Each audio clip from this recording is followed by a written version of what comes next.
Pues para inaugurar el 6º ciclo de conferencias, hoy volvemos a contar con la inestimable colaboración de José María Agüera Lorente, quien, además de socio de Granada Laica, es catedrático de Filosofía de Instituto, actualmente en el Padre Suárez, licenciado en Filosofía por la UGR, en Comunicación Audiovisual por la Universidad de Málaga, ha cursado estudios de Psicología por la UNED, ha publicado en revistas de filosofía como Claves de Razón Crítica y Alfa, la revista de la Asociación Andaluza de Filosofía, también en El Escéptico, que es la revista de la Asociación ARP, Sociedad para el Avance del Pensamiento Crítico, y publica artículos con frecuencia en los periódicos del Grupo Yoli y también en el Diario.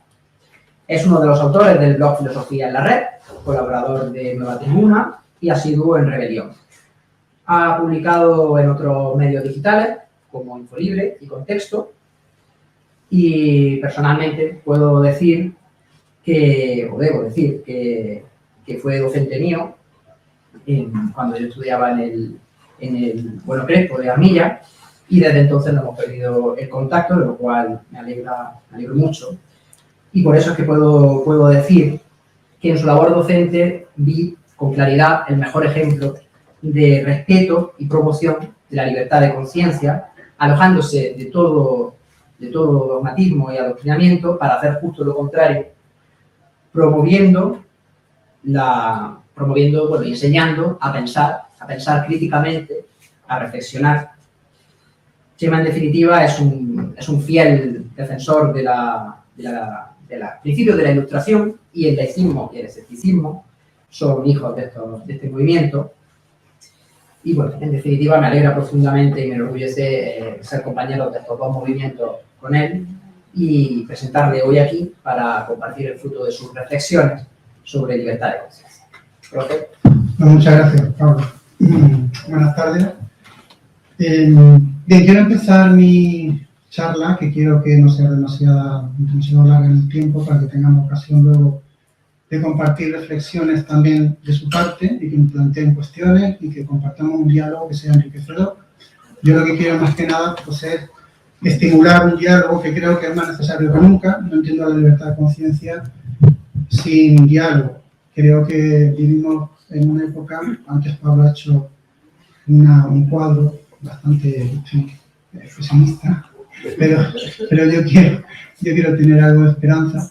Y creo que uno de los motivos de esperanza es que, bueno, necesitamos hablar.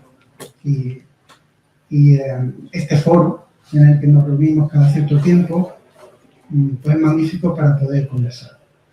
Vivimos en un momento que con la tecnología digital, las redes sociales y tal, parece que el diálogo pues está en desuso, ¿no? Twitter es como una especie de poblado del oeste americano donde los pistoleros van con sus pistolas cargadas y rápidamente la sacan el revólver y disparan, ¿no? Y no esperan respuesta, esperan haber matado al contrario.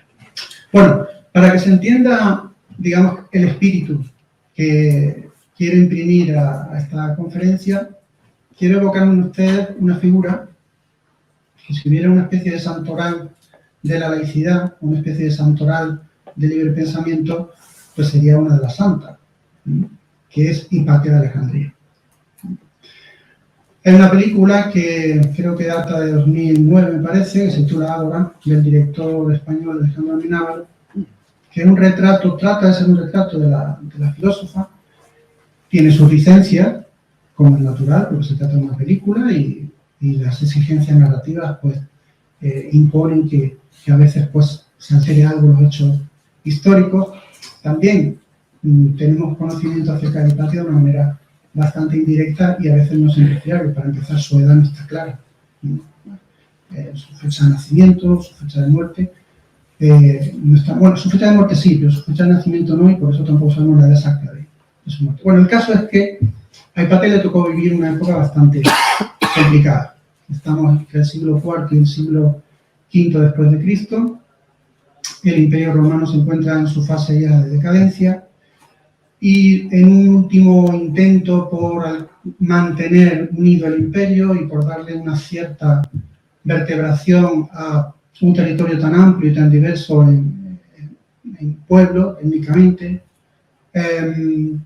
se agarran a lo que entonces es una fuerza pujante desde el punto de vista de la fe, que es el cristianismo. El cristianismo es una secta, pero pasó por diferentes, ya lo saben, ¿no? Por diferentes fases de persecución, de tolerancia, pero digamos que obtiene un primer espaldarazo con la figura de Constantino, que el primero convoca un concilio, el concilio de Nicea, y luego posteriormente con Teodosio el Grande, que es el último emperador que, digamos, gobierna todo el imperio, el occidental y el oriental.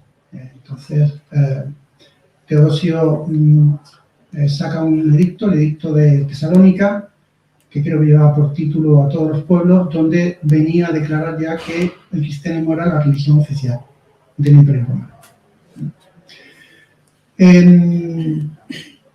A Hipatia le toca vivir esto en Alejandría, que es una ciudad del imperio. Es una ciudad de una tradición cultural griega.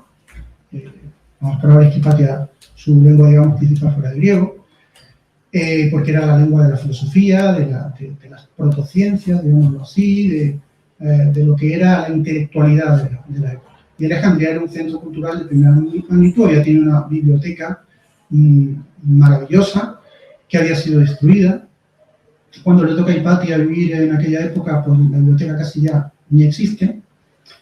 Pero lo que es cierto es que Hipatia tenía mucha influencia a través de uno de sus discípulos, uno que fue el discípulo suyo, que era el prefecto Orestes. En un momento determinado, Orestes se encuentra en dificultades políticas porque los cristianos le están exigiendo a Orestes, digamos, que se ponga de su lado.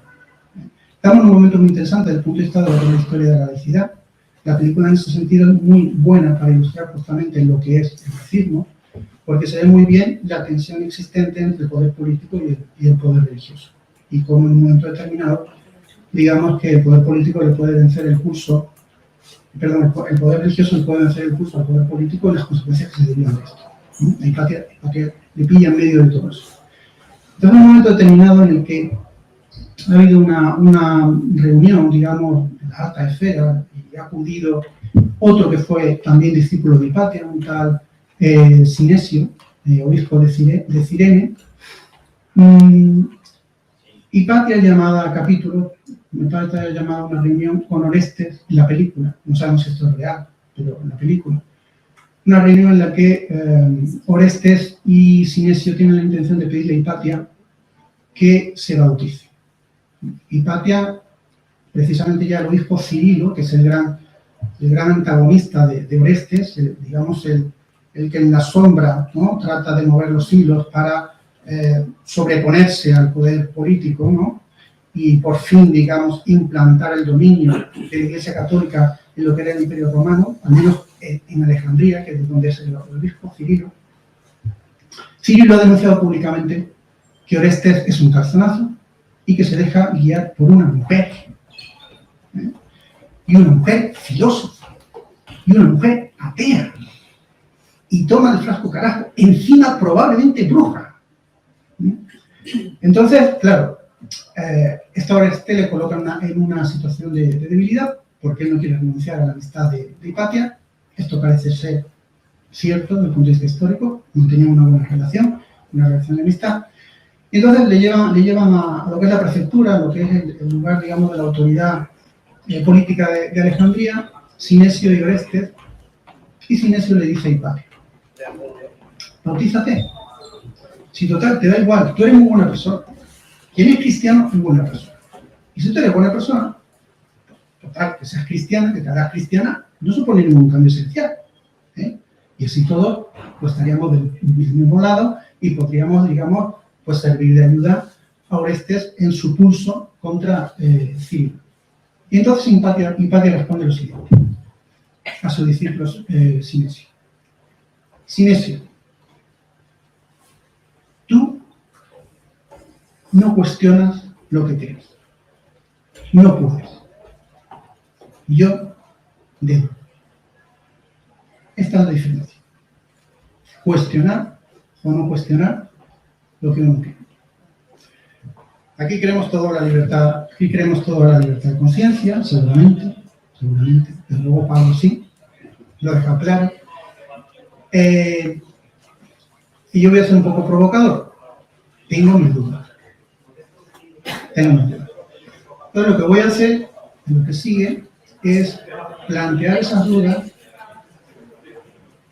ofrecer, digamos, una propuesta filosófica esperanzadora, por así decir, y luego voy a plantear lo que yo creo que son las condiciones mínimas para que se dé una libertad de conciencia en términos ideales, porque quiero dejar bien claro que, como en el caso de la racionalidad, desde mi punto de vista, y por supuesto luego en la conversación que mantengamos estoy dispuesto a admitir que puedo estar equivocado, si se me dan buenos argumentos.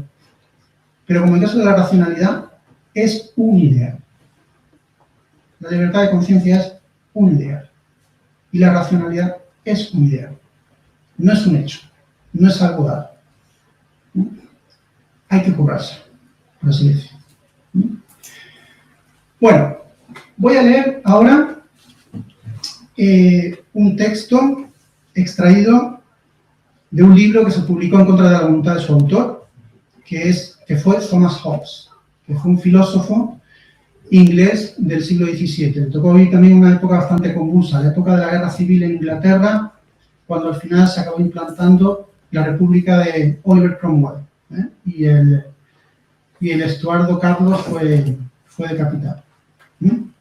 Entonces, en el exilio, Thomas Hobbes mantuvo unas conversaciones con un obispo, también no recuerdo el nombre,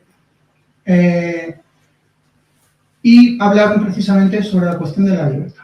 La cuestión de la libertad, como la cuestión de la conciencia, son dos asuntos filosóficamente endiabladamente complejos.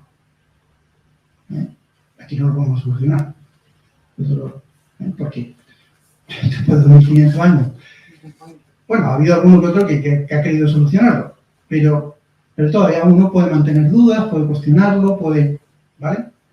Incluso esa cuestión, la cuestión de la libertad, la cuestión de la conciencia, ya ha pasado del plano de la filosofía, ha pasado al plano de la ciencia. Y en la ciencia también haya sus trifulcas al respecto, ¿vale? Y entonces, precisamente sobre la cuestión de la libertad,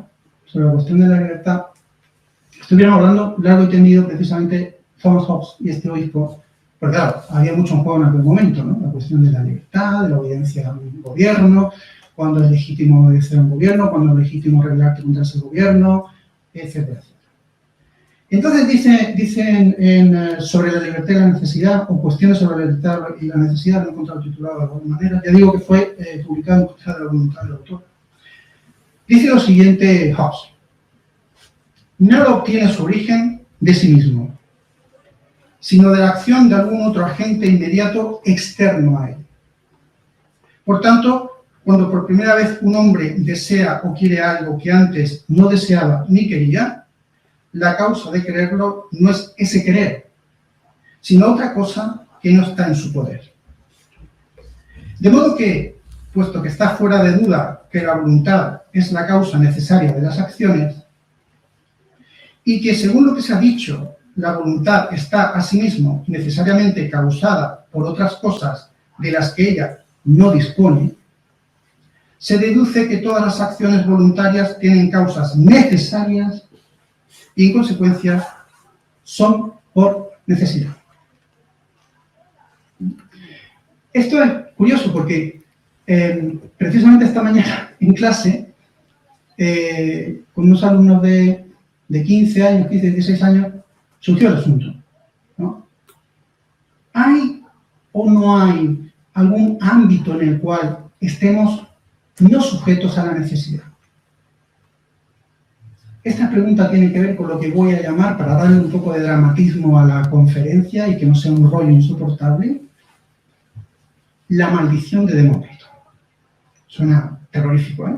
La maldición de Demócrito. Demócrito vivió entre los siglos V y IV antes de Cristo. Es uno de esos filósofos llamados presocráticos. No era de Atenas, era de Abdera. Pero fue a Atenas y parece ser que conoció a Sócrates, el famoso Sócrates. Este sí que suena porque, en fin, es de esos que se estudian en el instituto de primera línea, ¿no? Además fue el maestro de Platón. El hombre murió viviendo la cicuta por ser fiel a su conciencia, a la cual llamaba que era decía que era un daimon que le hablaba a él, que le decía qué o quién no podía hacer, o qué debía hacer o qué no debía hacer. Pues bien, Demócrito fue odiado por Platón, según parece, hasta el punto de que, esto no está constatado, digámoslo así, pero hay versiones que apuntan a esto, Platón pretendía quemar todos los libros que había escrito Demócrito. ¿Y por qué razón? Pues porque Demócrito fue el primero que dijo: todo es una naturaleza hecha de materia, compuesta de átomos y vacío, en la que gobierna la necesidad. Es decir, la acción de causa y efecto de todas las partículas que componen todos los cuerpos que hay en el universo y que están sujetas, por tanto, a un mecanicismo ciego. No hay intención en la naturaleza, no hay finalidad, y nosotros somos parte de ese universo y, por tanto, estamos sometidos a esa necesidad. Esto es jodido. Quiero decir, para quienes tenemos conciencia, es decir, tenemos la capacidad de pensar y tenemos la certeza de que tomamos decisiones, encajar esa experiencia subjetiva, una visión, en filosofía decimos ontológica, es decir, de la realidad, en la que no hay en principio cabida para la libertad y para el pensamiento o la conciencia que según crea uno toma unas decisiones o toma otras, eso es muy difícil de asumir. De hecho, Sócrates no lo asumió, hasta el punto de que Sócrates abrazó la teoría de Anaxágoras, que defendía que sí que había un ente inteligente que dotaba de un plan a todo el universo. A ese ente le llamó en griego nous, que significa inteligencia.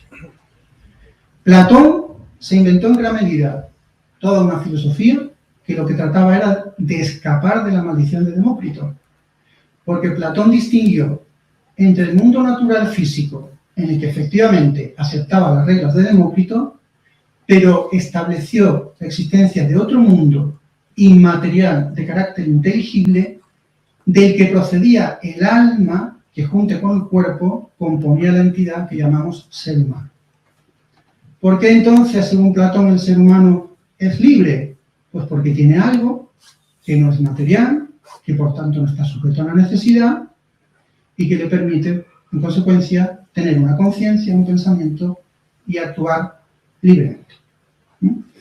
Pero la sombra de Demócrito era muy alargada, y ya lo veis porque estamos en el siglo XVII, cuando he leído yo el texto de Hobbes, y Hobbes está pensando en términos democriteanos, si queremos decirlo así. Es decir, está asumiendo la ontología de Demócrito y está admitiendo que no hay tal libertad. Por la misma época, por cierto, un filósofo judío que fue expulsado de la comunidad de la sinagoga judía en Ámsterdam, precisamente por sus ideas, escribía en la ética, en un libro suyo, la ética demostrada según el orden geométrico, Baruch Spinoza, que el ser humano cree que es libre porque en realidad ignora las verdaderas causas de sus acciones.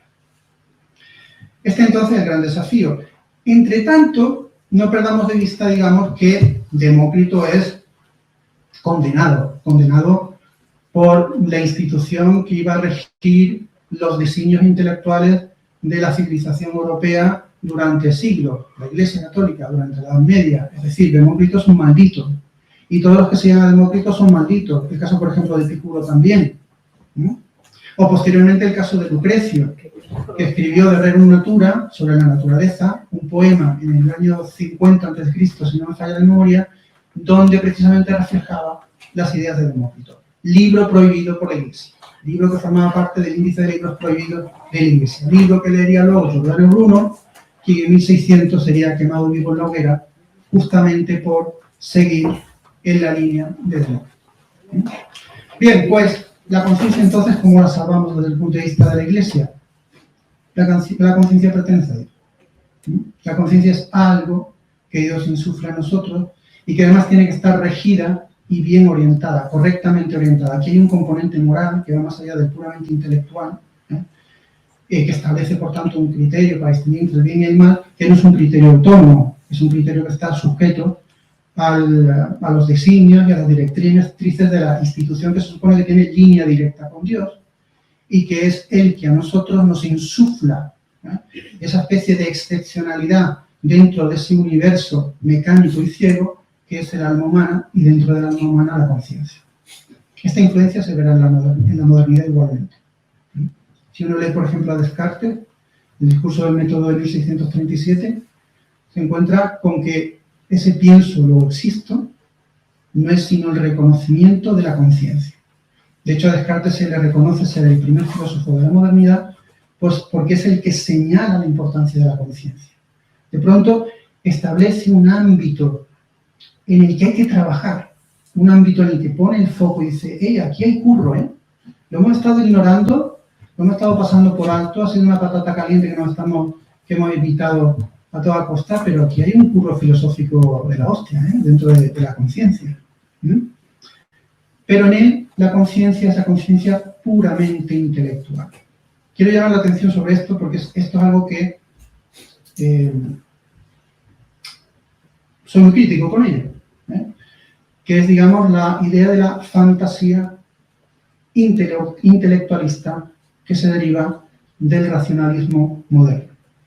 ¿En qué consiste la fantasía intelectualista? Consiste en creer que nuestra conciencia es pura racionalidad, que todos estamos dotados por naturaleza de una especie de luz natural, valga la redundancia, y que sencillamente lo que tenemos que hacer es atenernos a esa luz, evitar todas las creencias que no se ajusten al método de esa luz natural, que es la razón, y tendremos acceso directo al conocimiento de todas las verdades habidas y por haber. Descartes era un optimista. Un optimista, en filosofía decimos optimista epistemológico, porque creía que todo se podía conocer. Tenemos la razón, solo necesitamos el método adecuado. Así que, aplicando el método adecuado, podemos conocer todas las verdades. Esta es la fantasía racionalista. Esta idea de que la conciencia es la razón, el intelecto. La prueba de que tuvo éxito esta idea de Descartes la encontramos en el que para muchos es el principal representante de la Ilustración en su aspecto más filosófico, que es Immanuel Kant, el filósofo alemán de finales del siglo XVIII y principios del XIX, que dice, en un texto que es, en fin, paradigmático del espíritu de la Ilustración, precisamente titulado ¿Qué es la Ilustración? Dice, la Ilustración es la liberación del hombre de su culpable incapacidad. Su culpable incapacidad. La incapacidad significa la imposibilidad de servirse de su inteligencia, sin la guía de otro. Incapacidad consiste, por tanto, en que no puede servirse de su inteligencia sin la guía de otro. Esta incapacidad es culpable porque su causa no reside en la falta de inteligencia. No, falta de inteligencia no, eso es algo natural, nos viene dado. Sino de decisión y valor para servirse por sí mismo de ella sin la tutela de otro. Sapere aude, ten el valor de servirte de tu propia razón. He aquí el lema de la Ilustración. Sapere aude. Efectivamente seguimos con la línea intelectualista, porque la culpa, si tú no eres capaz de acceder al conocimiento, de liberarte de las cadenas de la ignorancia, es solo tuya. Tú tienes la inteligencia. Simplemente rompe las cadenas. Pero para eso tienes que tener valor. Tienes que tomar la decisión. Es una cuestión, por tanto, de valor. Sigue presente entonces esa fantasía intelectualista. El ser humano es intelecto por naturaleza, solamente que, bueno, hay que quitarle todas esas adherencias, ese miedo que puede tener, esa tradición oscurantista que le pesa después de la Edad Media, y que ahora por fin el hombre moderno, ¿no? El ilustrado, va a conseguir zafarse de todo eso y liberarse de ello. Bien. Sin embargo, aquí también encontramos un elemento interesante para poder, digamos, darle una vuelta de tuerca a la cuestión de la maldición de Demócrito. Porque la maldición de Demócrito sigue presente. Esa conciencia prístina, esa conciencia intelectual, va a recibir una bofetada monumental a finales del siglo XIX y principios del XX con Sigmund Freud. Freud, si es tan revolucionario, es porque en un momento determinado va a decir: la conciencia es una pequeña parte de la mente humana. La gran parte de la mente humana son pulsiones, instintos, irracionalidad. O sea, le da totalmente la vuelta. El ser humano es irracional, porque es un organismo y está lleno de pulsiones e instintos. Darwin ya publicó El origen de la especie, otra bofetada también para la imagen que tenía el ser humano de sí mismo, ¿no? Pero bueno, digamos que fue una bofetada en términos, digamos, de no cuestionamiento de lo que es la visión intelectualista del ser humano, sino de la cuestión del origen del ser humano, de su naturaleza y su relación con el resto de seres vivos. Pero aquí Freud ya sí que apunta, tira a matar, ¿no? Dice: tú te crees que eres inteligente, tú te crees que eres racional, tú ni eres inteligente ni eres racional. Eres un puñado de pulsiones y distintos, y luego, bueno, ahí está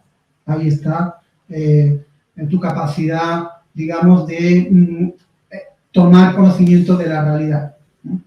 Y aquí está la clave, que hemos visto también en el caso de Kant. El conocimiento. El conocimiento es lo que abre una ventana hacia esa compatibilización entre lo que es la maldición de Demócrito y la experiencia personal que tenemos de la libertad y de la experiencia de la conciencia de la mente.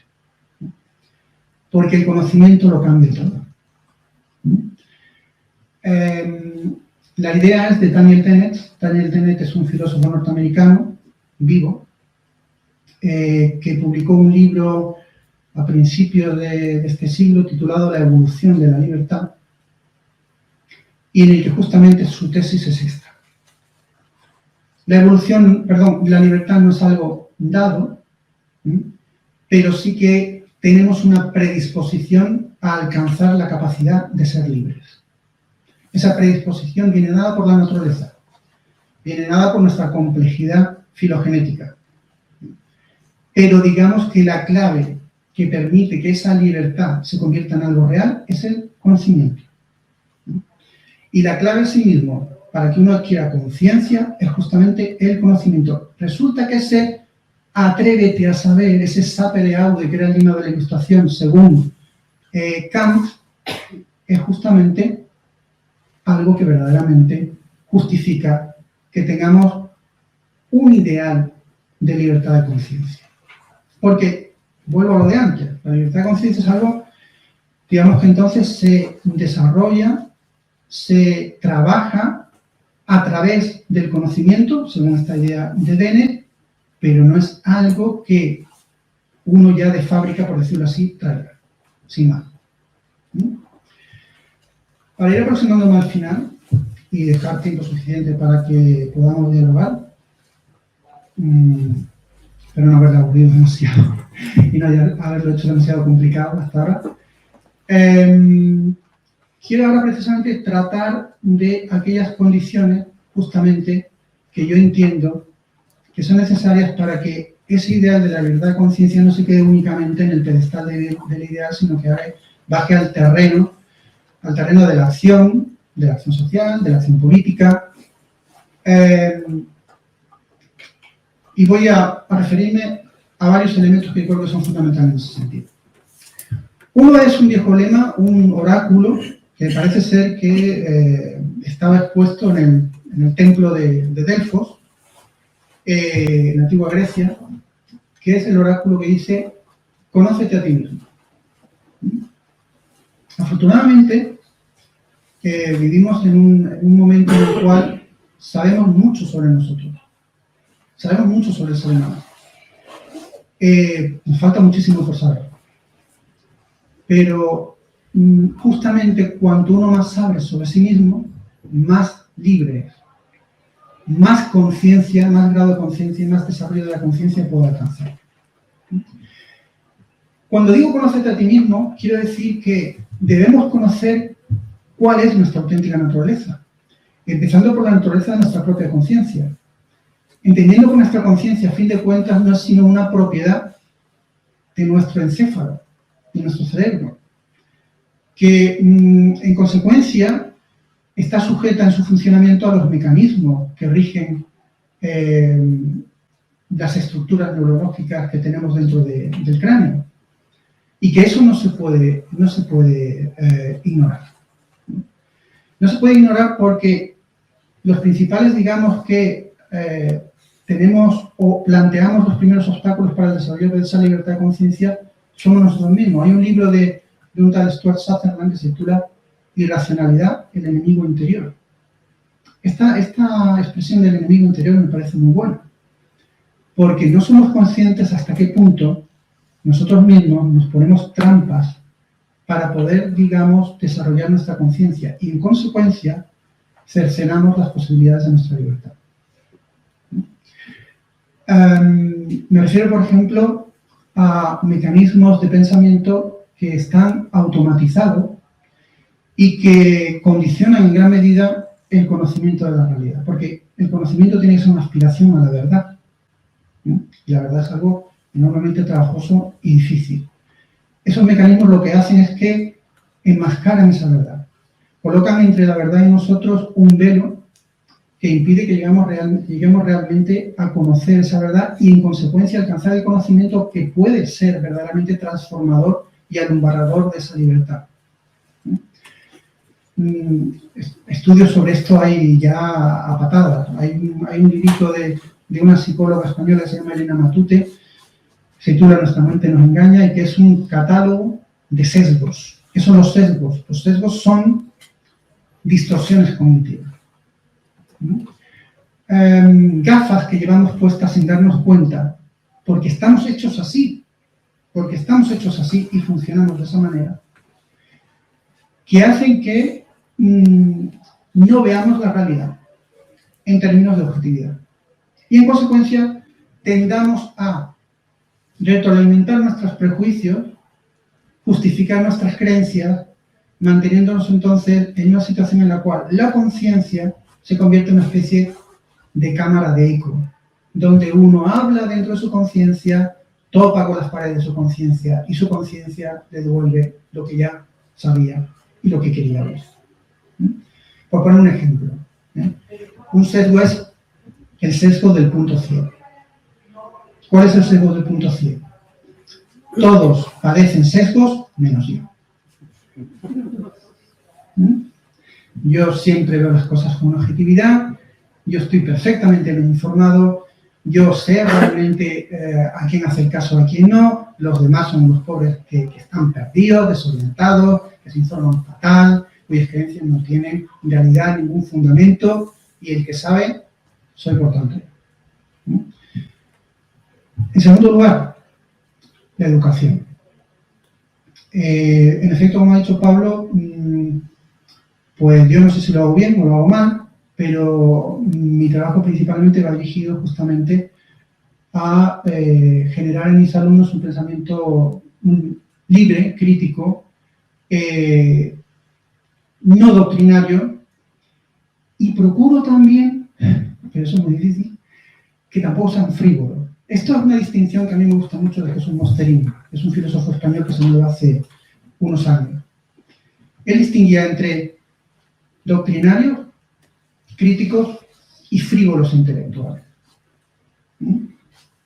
El doctrinario se aferra a sus creencias y lo único que hace es confirmarlas.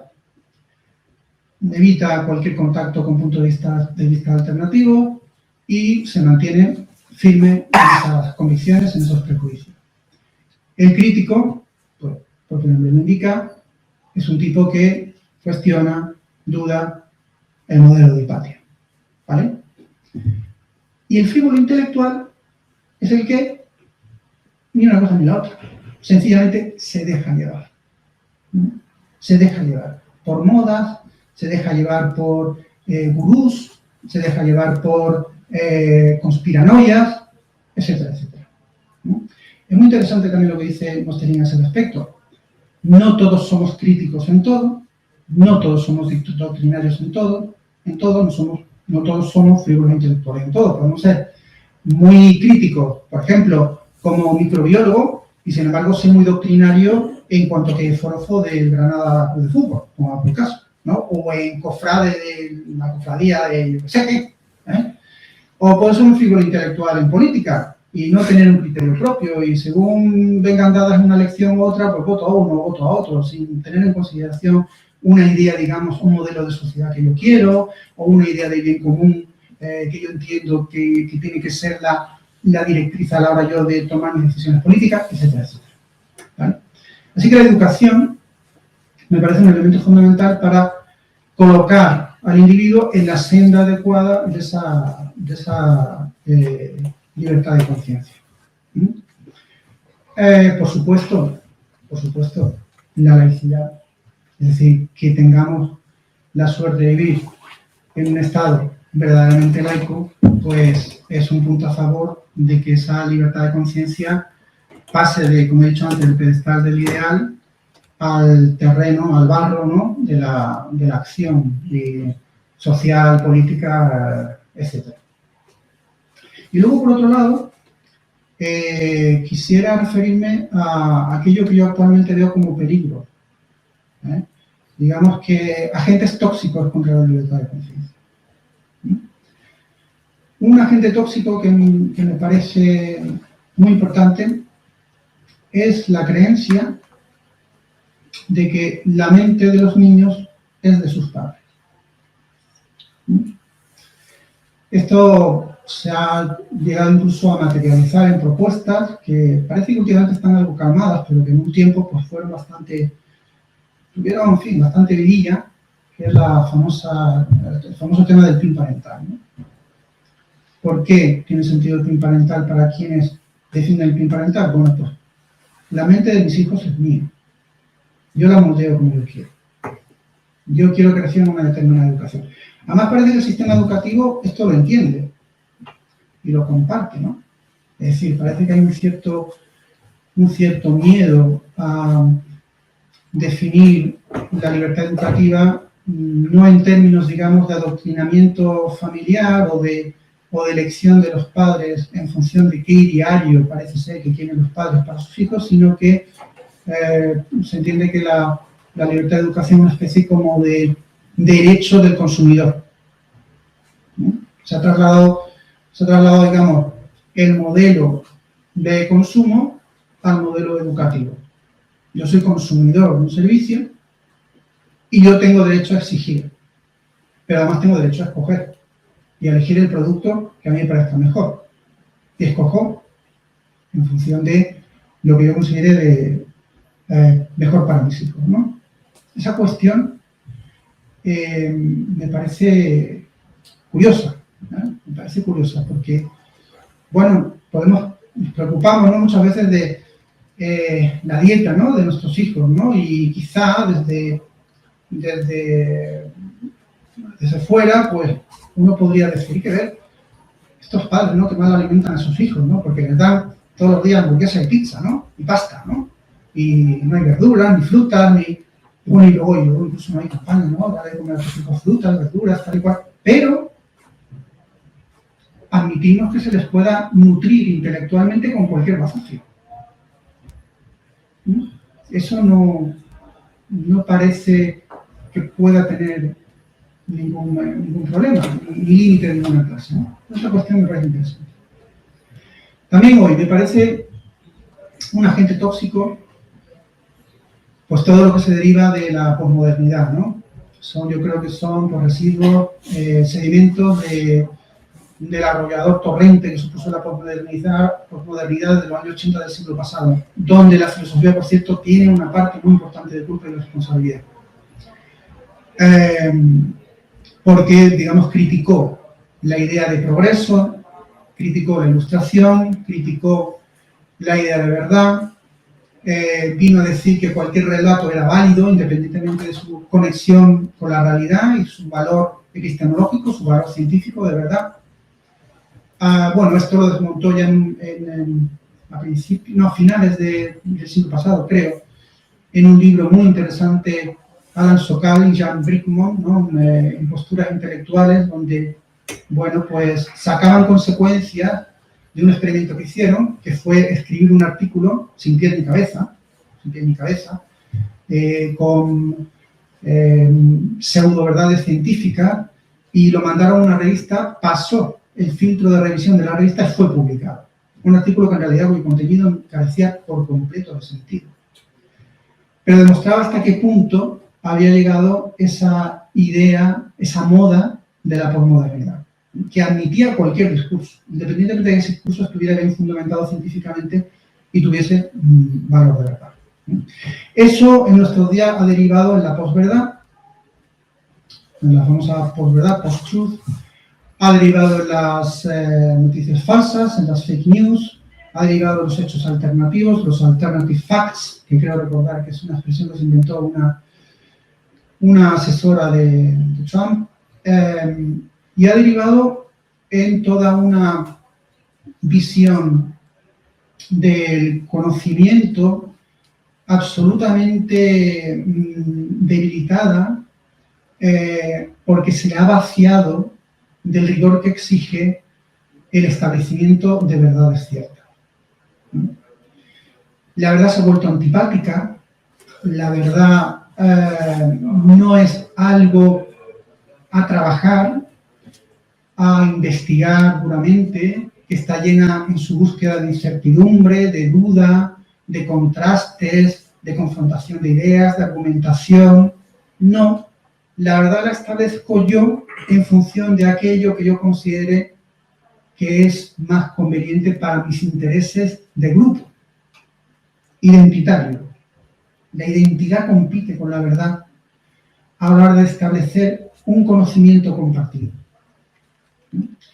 Esto se ve, por ejemplo, en el movimiento woke, no sé si lo conocen, que viene del verbo wake, que significa despertar, y que tiene su procedencia del movimiento de Black Lives Matter, pero que ha derivado una especie de sectarismo conspiranoico, y que se ha llegado incluso a denunciar en un manifiesto que firmaron, entre otros, Noam Chomsky y la escritora Margaret Atwood, la autora del cuento de la criada, donde venían justamente a decir que esas verdades alternativas, esa verdad de la tribu, basada en una intención de proteger o, digamos, contribuir a la mejora de la situación de aquellas minorías que estaban en desigualdad, en desventaja respecto al disfrute de determinados derechos, ese movimiento de búsqueda, digamos, de esos derechos de esa minoría había llevado a un cierto sectarismo promovido desde los movimientos supuestamente progresistas, los movimientos de izquierda. Que en ese sectarismo está también la cultura de la cancelación asociada a esto, ¿no? Es decir, cancelamos cualquier discurso que consideremos que va en contra de la verdad, pero no de la verdad en términos, digamos, universales y contrastables mediante la razón pública en el ágora de la razón pública, no. La verdad entendida como verdad de la tribu. Sobre esto hay un libro magnífico de un periodista muy joven español que se llama Ricardo Duda, curioso el apellido, Duda, cuando se la segunda, y que se titula precisamente La verdad de la tribu, donde le da un repaso muy interesante a la corrección política, al discurso de lo políticamente correcto. Hay otro libro también a ese respecto, un tal Darío Villanueva, que fue miembro de la Real Academia Española de la Lengua, que se titula Morderse la lengua, que justamente es una protesta, es una pataleta, el libro es una rebelión contra ese intento de callarle la boca a quienes en un momento determinado dicen algo inconveniente en contra de los intereses del grupo a los que se supone que ese debería defender. Pero que de pronto hace ejercicio de su libertad crítica, de su libertad de conciencia, y hace una crítica que se supone que es intolerable, porque va en contra de esos intereses que en realidad se convierten en sectarios y que en ese sentido se aproximan a actitudes de extrema derecha, aunque partan de intenciones compartidas desde la izquierda. Redes sociales. Bueno, una de las cosas precisamente que demuestran que nuestra libertad es una libertad que hay que currarse es lo que un joven crítico también norteamericano, Eli Pariser, llamó filter bubbles o filtros burbujas. Tiene un libro titulado El filtro burbuja, traducido ya al castellano hace no sé cuántos años, un par de años, 3, donde habla justamente de cómo la tecnología digital está construida algorítmicamente para generar burbujas de información. De tal manera que, mediante los famosos cookies, ¿no? Que por cierto, los cookies utilizan una técnica que ahora se llama nudge, que en inglés significa empujoncito. La técnica del empujoncito consiste en que cuando te plantean dos opciones, siempre subrayan aquella opción que a ellos más les interese. De tal manera que a ti te resulte más fácil darle a la opción que a ellos les interesa que no a la opción que a ti te interesa. Si te pararas a pensar y te molestaras en darle a la otra. Por ejemplo, usamos cookies para el mejor no sé qué, no sé cuánto. Léete nuestra política de privacidad y entonces elige qué cookies sí, qué cookies no, no sé cuánto. Y tienes marcado y digamos, subrayado, ¿no? Con un color o lo que sea, aceptar todo. Que te va a permitir tirar para adelante. Y la otra, ver política de privacidad. Le das a eso y ahora se te despliega. Y tienes que ver uno por uno, rechazando, rechazo, rechazo, rechazo, rechazo, rechazo. Y al final, guarda y acepta. Bueno, pues aquí tenemos un truco, ¿no? Que es el que inaugura toda una forma de entender la economía también, que es la economía del empujoncito, la nudge economy, y que va justamente en esa línea. Servirse de cuáles son los mecanismos automatizados de nuestro propio cerebro, los mecanismos automatizados de nuestro propio hábito psíquico, para conducirnos por donde ellos quieren que vayamos. Bueno, estas son técnicas también que se utilizan en los supermercados, donde se colocan las cosas para que las vean, ¿no? Los precios, cómo se ponen, ¿no? 9,99, para que, no sé, pues funciona, estadísticamente funciona. Entonces, el filtro burbuja es el filtro algorítmicamente construido para que a uno le llegue la información que a uno le gusta ver. Con lo cual se genera una cámara de eco. Es decir, de pronto pues constituimos también en el ámbito digital esa conciencia, cámara de eco, donde yo digo algo, tropieza con las paredes de mi conciencia y me lo devuelve mi conciencia tal como yo lo había dicho y me quedo tan a gusto porque, pues fíjate, todo el mundo piensa que yo. Piensa lo mismo que yo. ¿Ves tú? Tengo razón. Estoy en cierto. Es verdad, ¿no? Y así pues te puedes creer las cosas más increíbles porque, bueno, siempre vas a tener tu público que te va, de palmeros, ¿no? Que te va a aplaudir, te va a decir, pues sí, nosotros pensamos todo lo mismo que tú. Vale, no quiero extenderme más. Ya únicamente para terminar, preguntas. Cuestiones éticas, porque ya han podido comprobar ustedes que la cuestión de la libertad de conciencia filosóficamente es compleja, afecta a lo que es la concepción de la realidad, lo que en filosofía tradicionalmente se llama metafísica, afecta a nuestro concepto de nosotros mismos, lo que es la antropología, la visión que tenemos del ser humano, pero afecta también al ámbito de la ética. Porque hay cuestiones que yo no tengo claras respecto de la libertad de conciencia. Por ejemplo, ¿tiene todo el mundo derecho a creer lo que sea? Lo que sea. No hay ninguna responsabilidad por parte del creyente en lo que cree, sea lo que crea, lo que sea. No tenemos una responsabilidad frente a lo que nosotros pensamos, frente a los demás, o la libertad de conciencia nos permite pensar independientemente de los efectos y consecuencias que nuestras creencias, pensamientos e ideas, que son una cosmovisión y un juicio siempre acerca de lo verdadero, acerca de lo bueno y acerca de lo bello, ¿no? Las ideas clásicas de la antigüedad, ¿no? Podemos creer lo que nos dé la gana. Es decir, por ejemplo, un negacionista. del Holocausto. ¿Puede eso creerlo? Sin sentirse, ni que nadie le hace esa creencia, respetarla. ¿Hasta dónde tiene que llegar el respeto a la libertad de conciencia? Un caso al respecto muy interesante, que hay una película también protagonizada por la misma que protagoniza Ágora, la que hace de Hipatia, que es una tal Rachel Weisz, que se titula Denial, negación. Es la historia real del juicio que sostuvo David Irving, un historiador amateur, defensor del nazismo y negador del Holocausto, frente a una judía, historiadora, de verdad, norteamericana, él era inglés, ella norteamericana, que se llama Deborah Lipstadt. El juicio, creo que fue en 2009, no estoy seguro, no me han hecho caso a la fecha porque igual me equivoco. Es muy interesante la película. Además, sé que las secuencias relativas al juicio respetan la literalidad de las actas del juicio, con lo cual es muy, muy educativa. Entonces el juez tiene continuamente una duda debajo de su peluca, ¿no? Ya se imagina, ¿no? Esos juicios británicos, ¿no? Con el juez con la toga y la peluca esa blanca, ¿no? Ridícula. Y entonces tiene una duda debajo de su peluca todo el rato. Pero este hombre tiene derecho a creer eso, ¿no? Este hombre tiene derecho, por la libertad de expresión además, a publicarlo, ¿no? Y a decir que el Holocausto no existió, y que esto es mentira, y un montaje de estos judíos que tiene derecho, ¿no? Y claro, esto acojona mucho al abogado de la historiadora, porque la historiadora es la que se tiene que defender demostrando que efectivamente lo que ella decía en su libro sobre ese historiador aficionado manipulador, el tal David Irving, decía sobre el Holocausto, ¿no? Y al final la sentencia es exculpatoria para ella.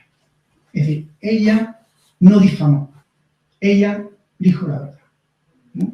¿Y por qué era exculpatoria? Pues el argumento del juez es el siguiente. Usted tiene derecho a creer lo que quiera, pero en el momento en el que usted manipula los hechos, ¿no? Y en el que usted trata activamente de convencer a alguien de algo que objetivamente no es, entonces usted ya se está pasando de la raya. Y cualquiera tiene derecho a decirle a usted lo que dice es un disparate y una soberana tontería, aparte de ser muy peligroso. Bien, otra cuestión. ¿Cómo se reconoce una conciencia alienada? Y ¿tiene uno derecho moral a acabar con esa conciencia alienada? El concepto de alienación es muy interesante y tiene su origen en la filosofía de Feuerbach a principios del siglo XIX, discípulo de Hegel, de la rama de la izquierda hegeliana, y también es un concepto que desarrollará de manera más extensa Marx, pero ya en el ámbito económico y político. Feuerbach desarrolla lo que es la alienación en el territorio de la religión, en el campo de la religión, y Marx en el campo económico, social y político. Por cierto, curiosidad, no puedo evitarlo decirlo.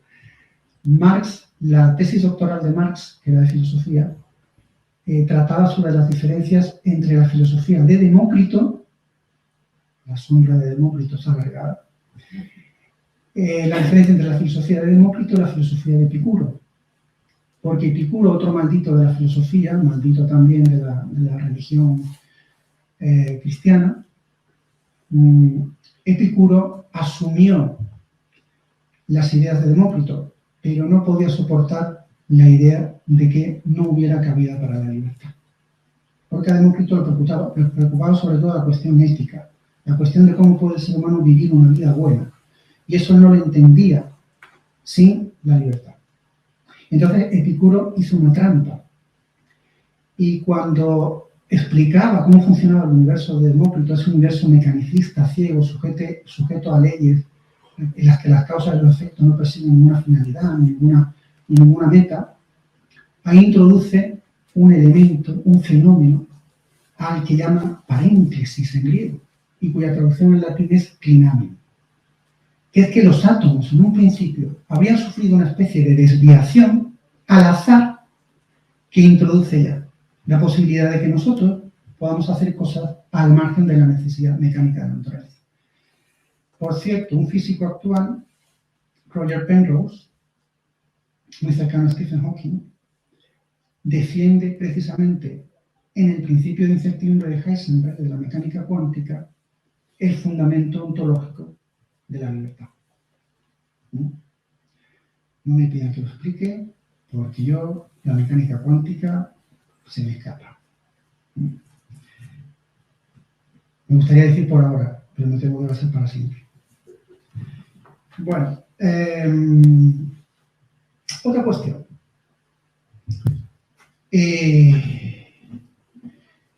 Que a mí me preocupa también y me interesa, ¿no?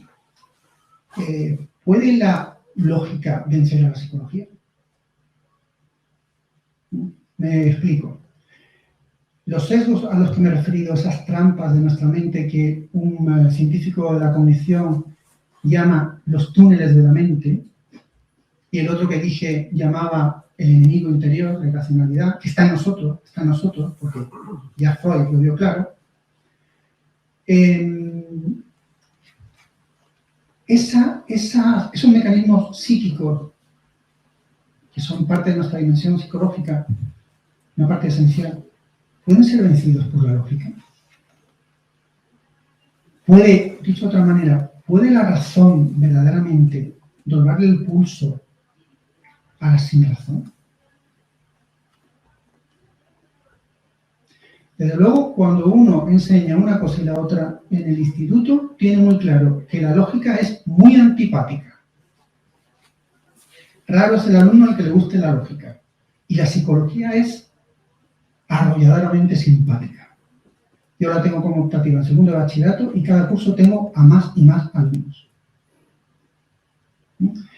Así que, yo qué sé, mala punta para la lógica, ¿no? Y ya por último, otra duda mía. La objeción de conciencia, ¿cómo demonios se establece? ¿Cuáles son los límites de la objeción de conciencia? ¿Hasta dónde hay que respetarla? ¿Respecto de qué cuestiones? ¿El farmacéutico puede negarse a vender la píldora al día después a una muchacha por objeción de conciencia? Sí teníamos claro en su tiempo que alguien podía objetar para no ir a la mili, y estaba recogido legalmente, ¿no?